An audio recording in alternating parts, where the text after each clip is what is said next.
Beragam seni tradisional khas Sumatera Selatan kembali ditampilkan dalam Festival Batanghari 9 2026. Festival ini menjadi ruang bagi para seniman untuk melestarikan budaya sekaligus mengenalkannya kepada generasi muda.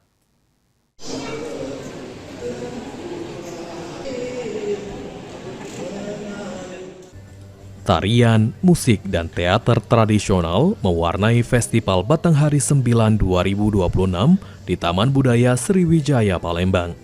Perwakilan dari 17 kabupaten dan kota di Sumatera Selatan menampilkan berbagai pertunjukan yang mengangkat cerita rakyat dan kearifan lokal sebagai identitas budaya daerah. Festival ini menjadi wadah pelestarian seni tradisi sekaligus ruang bagi generasi muda untuk menunjukkan hasil pembinaan talenta seni.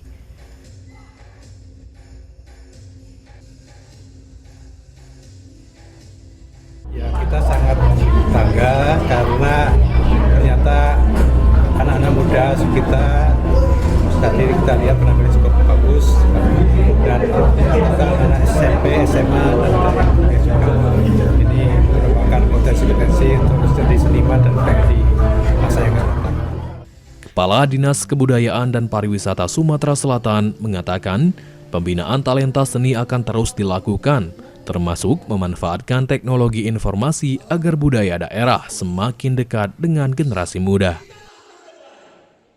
Anak-anak muda ya, anak-anak sekolah, SMP, SMA, dan mahasiswa untuk mengikuti pelatihan talenta seni dan tadi sebagian dari mereka sudah menunjukkan hasil dari pelatihan kita selama ini. Mudah-mudahan ke depannya mereka akan terus berkembang menjadi seniman dan budayawan yang handal di Sumatera Selatan. Festival ini juga diharapkan menjadi ruang bagi generasi muda untuk mencintai, melestarikan, dan meneruskan warisan budaya Sumatera Selatan di tengah perkembangan zaman. Muhammad Aidil, PAL TV.